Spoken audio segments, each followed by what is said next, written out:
তারা যদি বেপরোয়া হয়ে যায় তখন আসলে আমাদের কিছু করার থাকে না।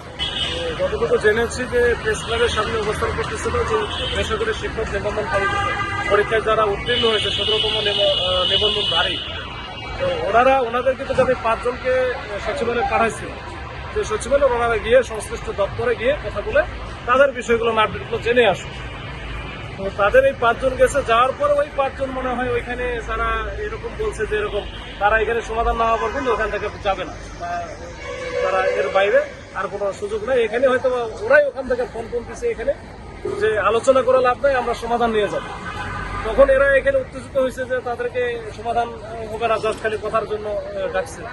তখন এরা এইখানে যারা প্রেস ক্লাবের সামনে অবস্থান নিয়েছিল, এরা আবার এই যে লিঙ্ক রোডে চলে আসে। লিঙ্ক রোডে যথারীতি আমাদের একটা ব্যারিকেড আছে, ব্যারিকেডটা যখন ভাঙার চেষ্টা করে তখন পুলিশ প্রথমে বাধা দেয়, রিকোয়েস্ট করে, কিন্তু এরপরে মানতেছিল না। এরা আসলে একটু বেপরোয়া হয়ে গেছে যে তাদের আসলে কিছু ন্যায্য দাবিও আছে। তো সচিবালয়তে আমরা আসলে যেতেও দিতে পারি না, ওখানে তো 144 জারি করা আছে। এর মধ্যে আমাদের তাদেরকে তারা যেন যেতে না পারে এবং ডিসপার্স করার জন্য আমাদের মনে হয় 1-2 রাউন্ড সাউন্ড গ্রেনেড মেরেছে। এই সাউন্ড গ্রেনেড মারার পরে পরিস্থিতি নিয়ন্ত্রণে আসে। সাউন্ড গ্রেনেডের কারণে কিছু হয়তো ছোটখাটো যেগুলো পায়ে টায়ে লাগছে, আহত হয়েছে। এই হচ্ছে বিষয়। আমি আসার পরে আমি তাদের সাথে আবার কথা বলেছি, কথা বলে নতুন করে আবার 5 জন আমি পাঠাইছি।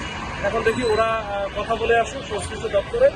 এতে যদি ওদের কাজ হয় এটা তো আমাদের ক্ষতি নাই।